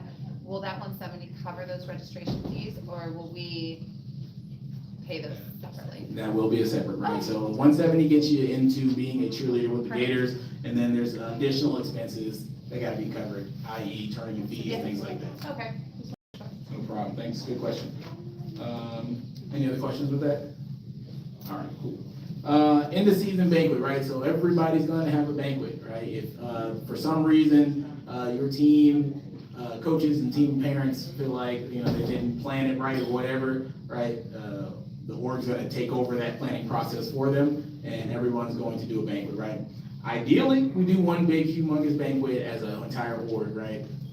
But there's a lot of obstacles to that, right? Venue spacing and things like that, right? Who's gonna actually be coming? Are we about to waste money when 40 people don't show up, right? So, all right, as we get closer to that time frame, and our team parents already got a little group chat going, right? So they can start working those questions and things like that, right? But we definitely will have a banquet. Some of the expected expenses, trophies, decorating, food, and games, all right?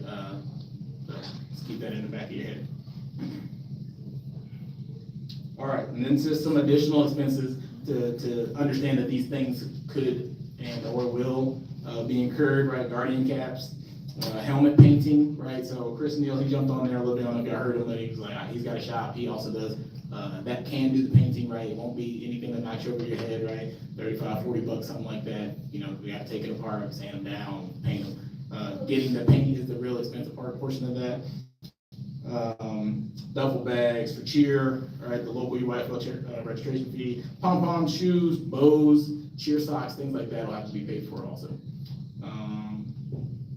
All right, fundraising.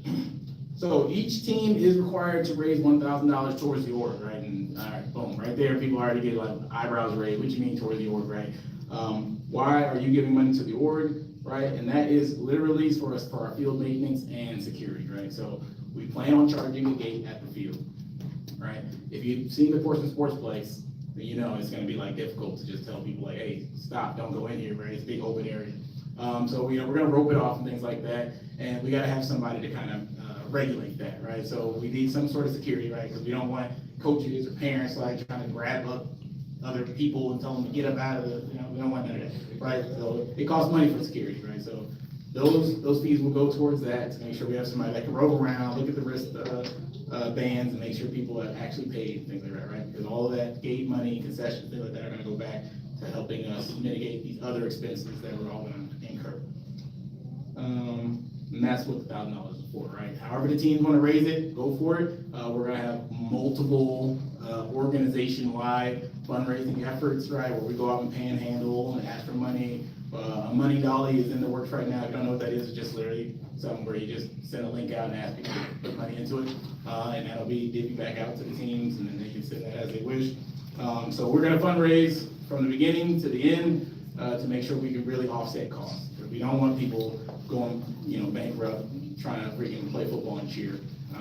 And tax season's here, so you have to make big payments right now. All right, so it pays to win. Justin and Stephanie, president, treasurer, they've decided to go ahead and bless the teams that buy in all the way and put their best foot forward. And they've elected to take care of the national fee for all Virginia state champions, right, on the Gators award. So you win, and they're gonna take care of it, right? So that's $1,300 that y'all are still gonna be trying to raise, right? Because Lord help us, knock on wood, the jewels get killed tomorrow, like we just all.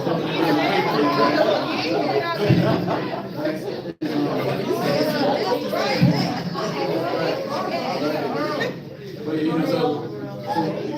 so you guys will all fundraise and or pay in, right, to make sure those things are taken care of. But if you make it, their plan right now is to go ahead and pay that, so you'll just have an additional $1,300 for your team as we move into Florida, right? Anything you want to add? All right, questions? Yeah, one more question. Right there in the ring.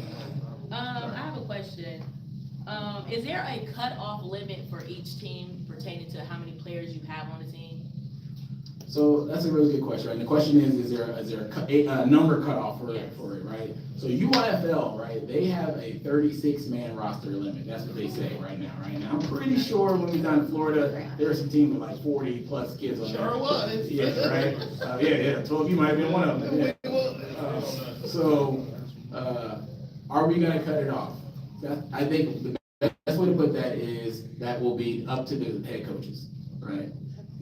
If the coach feels that they're superseding their capability of coaching, all right, and effectively getting kids on the field and things like that, and they understand that, right? We all understand that when you have too many kids and you can't rotate them appropriately, right now you start causing cancers to develop within your program, right?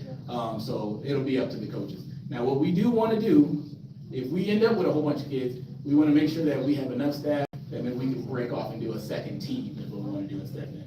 Right, but with that, we're only gonna do that if we can make sure we can find quality coaching to come in and do it, right? We're not gonna do some second team that only got 2 coaches and all that, right? Now, maybe it'll start that way, and we tell them, hey, y'all gotta go get your coaches, go find parents that wanna be involved, right? And we can keep building from there, because we don't wanna turn kids away, right? That's not the mission that we wanna do here. But ultimately, it'll be up to the coaches. Like, to piggyback off of that, if you do 2 teams, now we go back to the traveling situation. So we got a game over here with the org, that other 6U might have to be somewhere else because it's 2 teams. So it's pros and cons, we don't wanna turn no kid away, but then we don't wanna put no permanent inconvenience as well. So like he said, it will be up to the head coach. Any other questions? Yeah. Oh, he can go first. No, ladies first, ladies. Okay, also, in one of the slides, it said that the fall season will start August the 23rd. Was that a rough draft? That's not a rough draft. So you gonna add a bye week, or we're not getting a bye week at all? Oh, so as far as, that'll be the season, so we will have a bye week in there somewhere, we just don't know our actual concrete schedule yet, right? But that'll be week 1, week 2, right? We might have a bye week 4 or something like that, we just don't know yet. No bye week. Yes, bye week. Yes. Yes. We'll find somebody to play. That's where that one traveling day of the month will come in. Okay,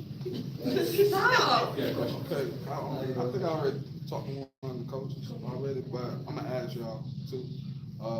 We got a baby boy that wanna play football, but he played flag last year, but he's 6 years old. But he turned 7 in August. What age group will he play for? So he's 6, right? So, okay, so you wanna speak to the tackle portion of that stuff? Yeah. All right, What age? What birthday?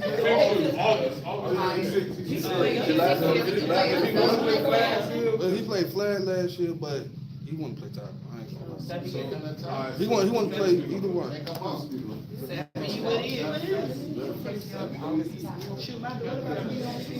So look, this thing is set for 2 teams. So look, we was gonna do 6U flag for spring, cause that's what they had, but, if we had enough 6U kids, like enough 6-year-olds come, we might, enough staff, we might do tackle 6U, but it has to be enough, that has to be enough kids, cause I don't wanna just put some 5-year-olds out there with some 6-year-olds, and they get crushed all over the place, you know what I'm saying? I just don't want that to happen, you know what I'm saying? So, if we do get enough 6-year-olds like that, we will have. I'll take them. But I was about to say that, but if we don't, he always can go up to 7U. Yeah, cause this is his first year playing tackle, so. Yeah, if you play flag already, I'm pretty sure he'll be all right. He was gonna play tackle, but he was just like, wait, I gotta catch a flag, like. Yeah, oh, so he ready then, so 7U goes right there. Which one? With the red on. Raise your hand, Kurt.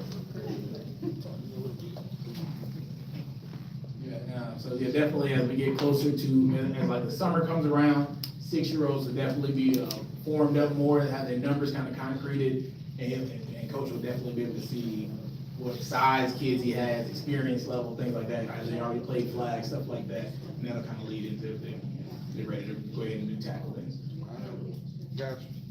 Any other questions in here? Yeah, transparency, again, if we don't know it, like I said, we're recording this, I'm gonna go back, anything that we don't know, we're gonna figure that out and put it out in the band. Okay, anybody online, any questions? All right, okay, cool. Oh. Okay. So look, alright, cause I kinda got it here late. So in the springtime, it's 7-on-7 and like a regular tackle season. Like, I'm confused on what's going on in the spring. What age group are you with? 9, that's Justin. Oh. Who is it? That's Corey Justin. Dad. Corey Dad. Oh, yes. Yeah, we doing both, man. Also, we're just doing 7-on-7 and like a regular spring. Correct, so 7-on-7 will primarily be for our skilled players, right? Right, so that's something I didn't cover, right? So, for our linemen during this, 7-on-7 kind of time period, right, we're gonna be doing, some stuff on Sundays, right? We'll be doing some stuff on Sunday for the trenches, right? We are waiting on responses, right? We've reached out to all the high school and middle school coaches in Portsmouth, including Portsmouth Christian. And we've asked for their, offensive and defensive linemen and their actual kids to come out and help us out on Sundays for 2 hours. I'm pretty sure we got that in the band calendar, if I'm not mistaken. But, that's the game plan right now, is to get them out there on those days and operate, right? And it'll be a cool environment, right? Because we'll also be having like 7-on-7 going on, so they can be off inside doing their thing, and so it'll be a good environment for them. Questions? I might have missed it in the slide. I'll just take a picture. But it's 7-on-7 in the spring. Is at the same time or different? There's a 2-week overlap. So they're on Saturdays for the Norfolk Indoor Sports. March 29th and April 5th is the beginning of spring tackle, and then at the end of Norfolk Indoor Sports 7v7. So we will have to kind of manage that a little bit, right? Ourselves. 11U. So I believe y'all doing both. Yeah, I'm thinking about doing both. That's if we get enough though. Right. That's if we get enough, but my option is to do both right now. Like, that's my thing, I'm trying to do both. Gotcha. Yeah, but in chat, that was 11U head coach was saying that he plans on doing 7v7 and spring. So hold him to it. Other questions from the group or the chat?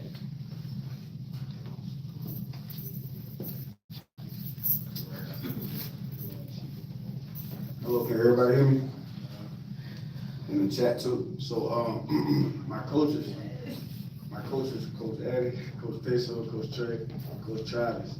All right, y'all bring us any big 9-year-olds. Any big 9-year-olds, we got $50 to your kid registration. Babe, Don't forget Dre. hurry up. Oh, yeah, Trey. Yeah, I forgot Coach Eddie, yeah.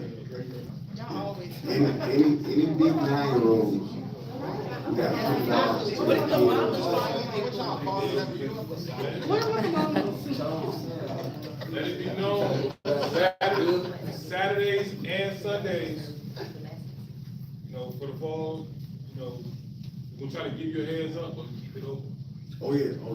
Saturdays and Sundays. Thank you, I appreciate that. Yes, so we do like the double header. So double header means play Saturday and Sunday. And with us being blessed to field, we can kind of control the situation. So we can get teams in here Saturdays and Sundays, we would definitely benefit as a whole, as an org. As long as we don't call it lock the gate. I work at Brighton, up the street from where y'all be playing. Do y'all have any flyers that I could take to my school? Cause we got some big 9-year-olds there. We're definitely about to get the flyers out. Brighton, up the street from your, field. Yeah, so, President got so many athletes. President got flyers in the works. We definitely plan on hitting every school in Portsmouth. Chesapeake won't let us hand out stuff there. I tried it before. We got through Peach Jar or something. If anybody's got like a connection to Peach Jar, they want us to pay for that. So, but yeah, we definitely will be doing that. So if you're able to get there, we'll just give you those flyers so you can distribute them for more than just the 9-year-olds. Yeah, I can give it, pass them out to the whole school. With that being a double header for fall season, are you guys gonna have some type of accountability for starting on time to do your time for practices there? Because of school, That's a big, making student athletes? that's a big thing, man. So I definitely with you. So this is my thing though, all right? If kids start rolling in at 6:30, I might gotta go to 8:15. But if we got a good number at 6, then we might be good by 8 o'clock. 8:15. Oh, you know I ain't feeling 8:30. But that's the only thing though, like, 'cause we try to get the most out of it. And sometimes, I know it's rough. It's rough, definitely rough for us, because we was coming from this side, trying to go all the way to north. So we understand that's kind of rough. So sometimes you get them kids that come 6:30, and sometimes practice just start to get good at 7:45. You might need an extra 15 minutes, but we definitely gonna be pushing to get the kids out there on time. Yeah. Yeah, student athlete first. Student athlete first. Any more questions? Parental commitment, key to all of this. Yeah, we can't do it without y'all. We can't do it without the parents. Can't do it without the parents and coming together as one. Coming together as one, like, it's not about, like I said earlier, it's not about the young shiners, it's about the whole org. We only gonna shine as bright as the org shine. So, everybody together, I think we can take over for real. That's the plan. Yes, Ms. Lisa. I just wanna say, and if you can't get your kids to practice, get with your coaches. Nah. Call Coach Peso, Coach Travis. We need all kids in practice. So please don't call me, I live in Norfolk.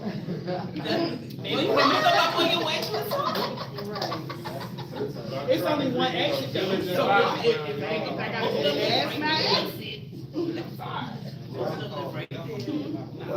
Oh, so I don't know if Eddie let them know, I don't know if there's other teen moms here for the different youths, but there was a teen mom group created for like fundraising and trying to help everyone get their stuff together, other teen moms, so I'm one from 9U. So Eddie can put it in, I think it's already in a van.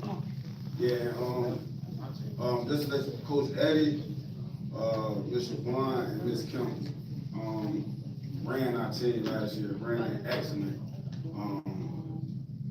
For real, like, so you got any questions, don't hesitate to reach out. Coaches, parents, team moms, any concerns, please just ask a question. We'll get you the answer as soon as possible. And another thing, coaches, this is more like for the coaches. 9U will be going to Canton, Ohio, July 3rd through the 6th. So, other agents, if you wanna go, let us know. It's the D1 Nation Hall of Fame. So you get to see the kids get to see the NFL Hall of Fame, and they get to compete in the tournaments to get nationally ranked. What date is this again? July 3rd through the 6th. Yes. Does that include cheer as well?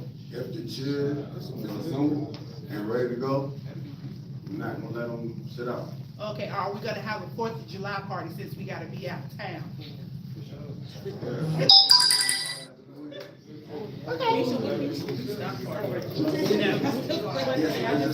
coaches, parents, think about it. But I know for sure, 9U, we going. The goal is to get a charter bus, parents, and then you pay for a seat on the bus. You just pay for yourself. Your kid you won't have to pay for your kid for the charter bus, but you will have to pay for yourself for a seat on the bus. So that take you to Ohio, and then take you from wherever we stand to the game. So how long y'all stay out there?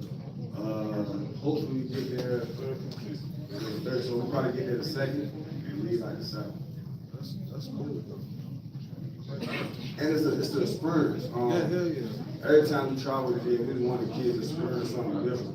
So that's what it's about. It's just not, it is about football, it is a big factor, but it's about what you're going to experience with the football. Because football can take you a lot of places, you know what I'm saying? That's why I brought my boys back to travel ball, man. Cause it was like, I feel like they need to be baptized again, because they started when they was 5.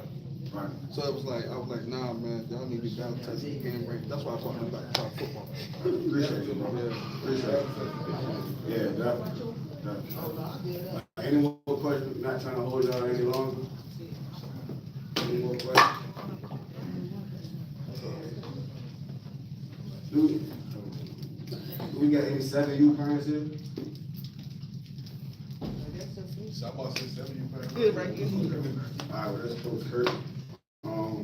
Any 8U parents here? All right, I know y'all good. This the team mom right here for 8U.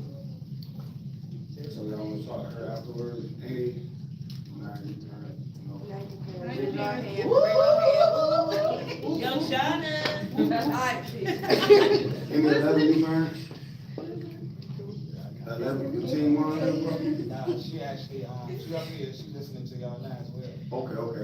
Yeah. But I'm kind of, most of my parents, they had any question, I kind of with some of them, so. Okay. We got any more questions, y'all come ask now. All right, cool. Any 12U parents here? I ain't forget about it. Any 6U flag parents here? Pancake Princess! Pancake Princess, okay. Raise your hand, coach.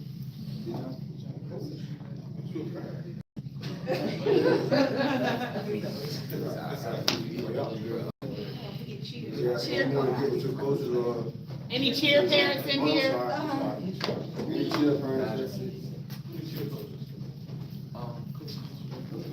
Yeah, so you want to get with the team coaches? All y'all that's in the chat, thank y'all.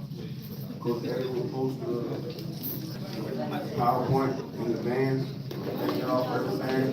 Let's continue to get a break. Yeah, well. Michelle, do you have a question? I see your hands raised. You can unmute yourself and answer. What do we need to get together? So like my son played, he's played 16 now, okay. His 3rd year too. Okay. He's played, I don't know how many seasons, flag. So I'm just trying to figure out, so we're gonna come over to North, so we're trying to figure out what do we need to get ready to I've been in touch with,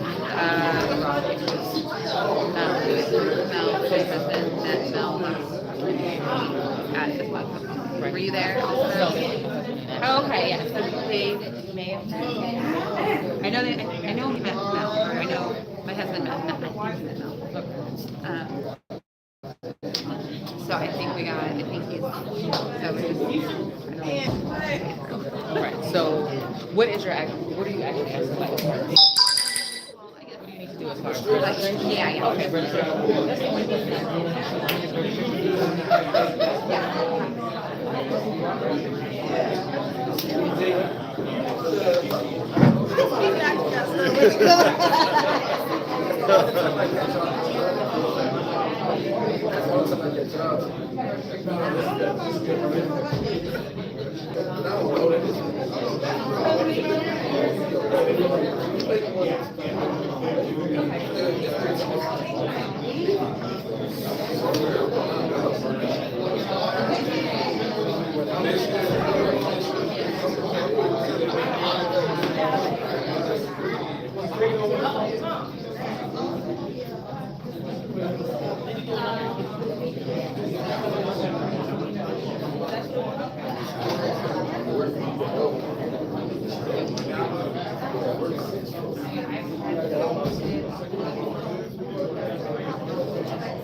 Yeah, one physical anytime during the 2025